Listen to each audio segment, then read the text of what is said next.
We have a happier story, though, to share with you right now. For many welfare recipients, time is running out to find work before their benefits are cut. Under that new law that was signed by President Clinton in March, they have 5 years to move from welfare to work. And in today's Working Woman, we have a unique program that is helping single mothers make that transition. Stitch by stitch, Deborah Thomas hopes to rise out of poverty into self-sufficiency. And with the help of Crafts for Economic Empowerment, or CRAFC, she most likely will. It's given me the initiative and the will to get out and do something instead of just sitting around and waiting for the government to find me housing, to find a job. Like most single mothers on welfare, Deborah's had her share of hard knocks.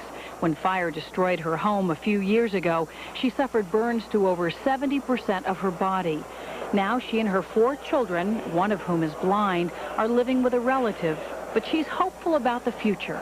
You have to pick yourself up, brush yourself off, and keep moving, you know, because it's not about me anymore, it's about my kids.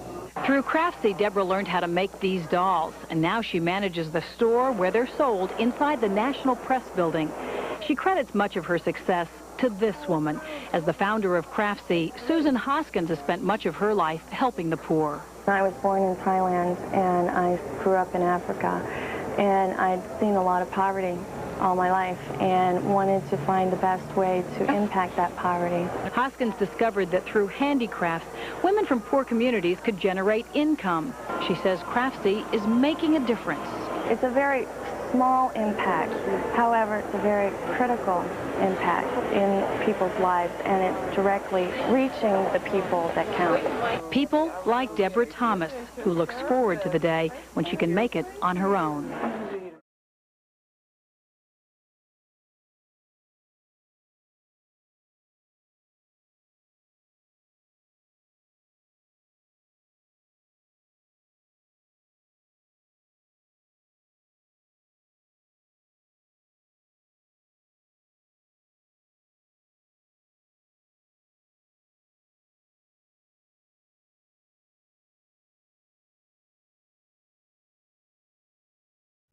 Brooklyn Manor is a Ward 5 U.S. Housing and Urban Development Department Section 236 housing community consisting of approximately 2,547 residents.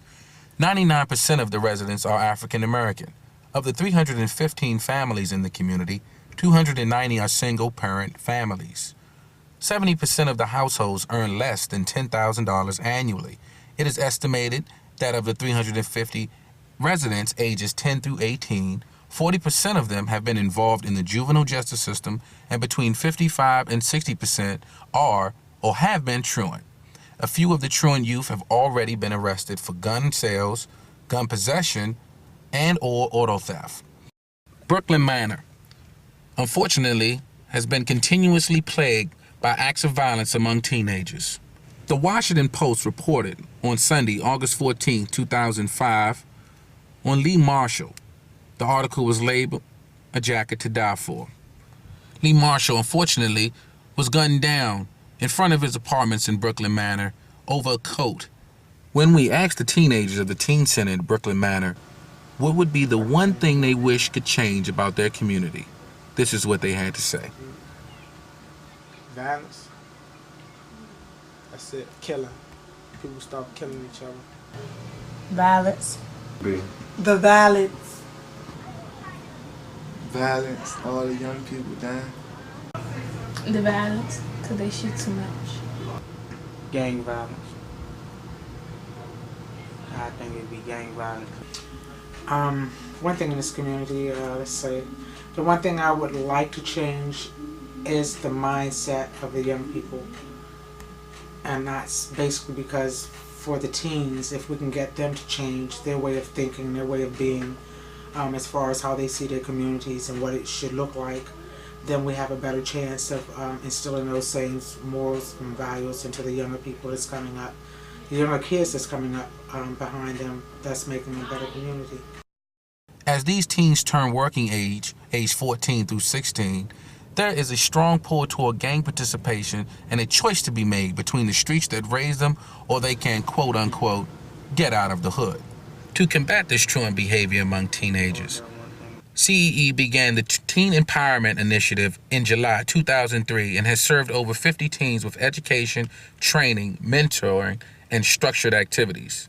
Our program is an after-school program. We start from 4 p.m. until 9 p.m. in the evenings, Monday through Thursdays. One of our missions and our sole purposes is to keep the kids off the street corners and into a safe environment. If it wasn't for the Team Center, where would you be after school like this around this time of day?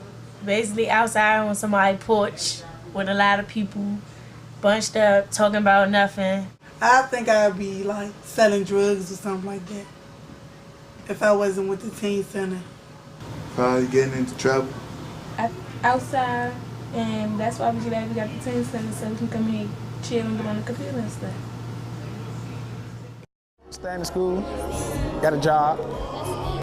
I'm in high school now. I'm in honor roll.